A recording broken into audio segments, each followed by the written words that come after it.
భారతీయ జనతా పార్టీలో చేరినటువంటి నాగోజాల పట్టణం చెందినటువంటి ప్రేమ్ నగర్ ఏరియాకు సంబంధించినటువంటి ముఖ్యమైనటువంటి యూత్ అంతా కూడా వెంకటేష్, వసంత్, అదేవిధంగా వంశీ, శివకుమార్, విష్ణు, వేణు, భాను, సమీర్, విఘ్నేష్, వేణు, అరుణ్, కార్తీక్, రోహిత్, వెంకటేష్, విష్ణు అంటే వీళ్ళందరి సమక్షంలో ఒక్కొక్కరు వెంబడి 20 మంది వచ్చింటారు. ఒక్కొక్కరు పెద్ద ఎత్తున యూత్ని పెద్ద ఎత్తున మరి ప్రేమ్ నగర్ నుంచి చాలా పెద్ద ఎత్తున యూత్ ఈరోజు భారతీయ జనతా పార్టీలో చేరింది. అదేవిధంగా లంకల మండలం లంకల గ్రామం నుంచి కూడా మరి అయ్యప్ప స్వామి, బాలస్వామి, పెద్ద మనుషులు వెంకటన్న, రాములు, హనుమంతు, జగను, రేమంతు వీళ్ళందరి యొక్క నేతృత్వంలో కూడా చాలామంది అక్కడ నుంచి కూడా ఈరోజు భారతీయ జనతా పార్టీలో చేరిండ్రు. ఈరోజు భారతీయ జనతా పార్టీలో చేరడానికి పెద్ద ఎత్తున గ్రామాన ఉన్నటువంటి పెద్దవాళ్ళు కానీ యువకులు కానీ ఈరోజు నరేంద్ర మోదీ గారి యొక్క నాయకత్వం, భారతదేశంలో నరేంద్ర మోదీ గారు భారతదేశానికి అందిస్తున్నటువంటి వారి నాయకత్వం పట్ల పెద్ద ఎత్తున గ్రామాల నుంచి ఆకర్షితులై వివిధ పార్టీలకు చెందినటువంటి వాళ్ళు బీఆర్ఎస్ కానీ కాంగ్రెస్ కానీ వివిధ పార్టీలకు చెందినటువంటి చాలామంది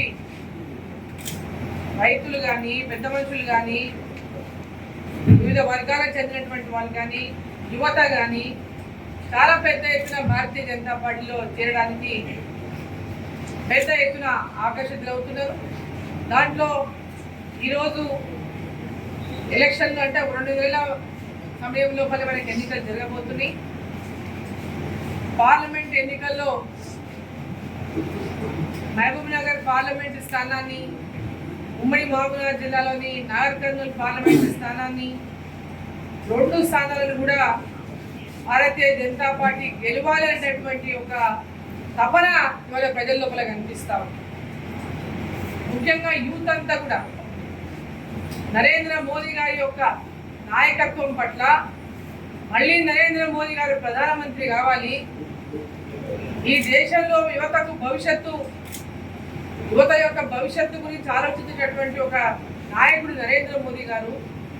మరి వారి నాయకత్వంలో మళ్ళీ తెలంగాణలో పెద్ద ఎత్తున పార్లమెంటు సీట్లు గెలిచి వారిని ప్రధానమంత్రి చేయడానికి పాలమూరు జిల్లాతో పాటు నాగర్ కర్నూలు పార్లమెంటు కానీ మహబూబ్నగర్ పార్లమెంటు కానీ తెలంగాణ వ్యాప్తంగా కూడా పెద్ద ఎత్తున తెలంగాణ నుంచి మా యొక్క మద్దతు నరేంద్ర మోదీ గారికి ఉండాలనేటటువంటి తపన రాష్ట్ర వ్యాప్తంగా కనిపిస్తా ఉంది.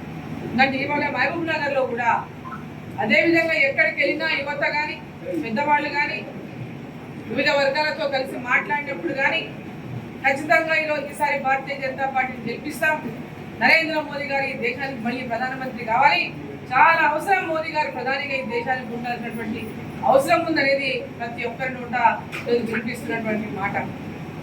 ఆ నేపథ్యంలోనే ఈరోజు యువత అంతా కూడా పెద్ద ఎత్తున నరేంద్ర మోదీ గారి నాయకత్వంలో భారతీయ జనతా పార్టీ మేము పనిచేస్తాం, ఇక్కడ భారతీయ జనతా పార్టీ మేము గెలిపిస్తాం, మేమందరం కూడా కష్టపడతాం, ప్రతి ఒక్క వార్డుల్లో ప్రతి ఒక్క బూత్లో కూడా కష్టపడి భారతీయ జనతా పార్టీ యొక్క విజయానికి తోడ్పడతామని ఈరోజు పెద్ద ఎత్తున ఈరోజు యూత్ కానీ పెద్దవాళ్ళు కానీ ఈరోజు పార్టీలో జాయిన్ అయ్యారు.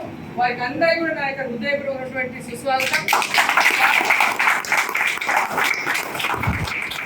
పార్టీలోకి వాళ్ళందరికీ కూడా స్వాగతిస్తా ఉన్నా. మరి గెలిపే లక్ష్యంగా రేపు రాబోయేటటువంటి పార్లమెంట్ ఎన్నికల్లో ఇక్కడ పార్లమెంట్ అభ్యర్థి గెలిపే లక్ష్యంగా ప్రతి ఒక్కరు కూడా మరి కృషి చేస్తారని చెప్పి నేను మరి సందర్భంగా ఆశిస్తూ ఈరోజు తెలంగాణ రాష్ట్రంలో మనం చూస్తూ ఉన్నాం.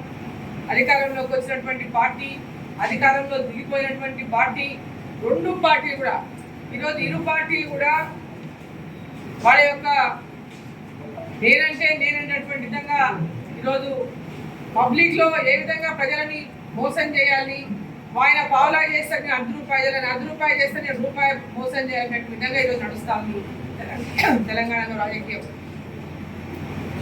ఈరోజు అసెంబ్లీలో కానీ బయట కానీ కేవలం 6 గ్యారెంటీల విషయం మాట్లాడుతున్నారు. ఈరోజు 6 గ్యారెంటీల అమలు విషయానికి వస్తే వాళ్ళు పెట్టినటువంటి బడ్జెట్ చూస్తే 6 గ్యారంటీలు కావచ్చు, వాళ్ళు ఇచ్చినటువంటి అనేక హామీల పట్ల చిత్తశుద్ధి లేదనే చాలా స్పష్టంగా మనకు అర్థమవుతా ఉంది. వాళ్ళు పెట్టినటువంటి బడ్జెట్ చూస్తేనే వాళ్ళకు 6 గ్యారంటీల అమలు విషయంలో చిత్తశుద్ధి లేదు ఈ రాష్ట్ర ప్రభుత్వానికి. కేవలం కాగితాలకే పరిమితం చేసేటటువంటి లక్ష్యం ఈరోజు కనిపిస్తా ఉంది ఈ రాష్ట్ర ప్రభుత్వానికి. గతంలో టీఆర్ఎస్ పార్టీ ఏ విధంగా అయితే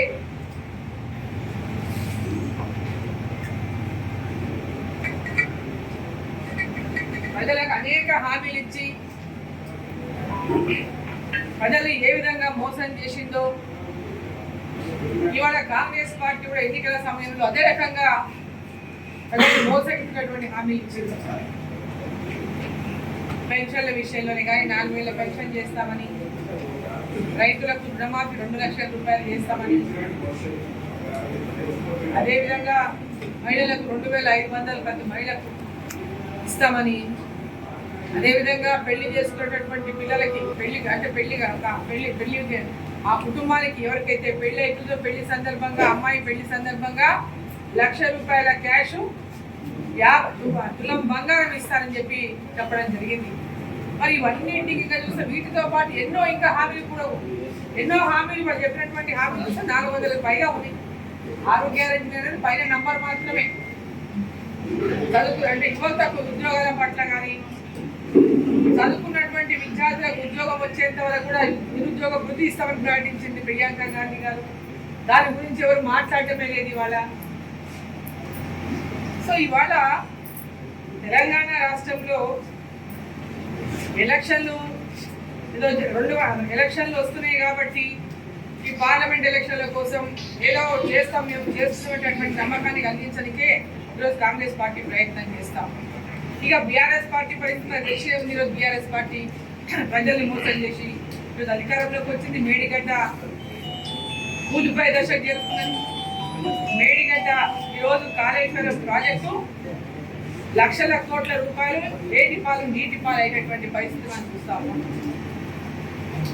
భారతీయ జనతా పార్టీ తెలంగాణ రాష్ట్రంలో బీఆర్ఎస్ పార్టీ చేసినటువంటి అవినీతి పైన కానీ, అబద్ధపు హామీల పైన కానీ అనేక పోరాటాలు చేసింది.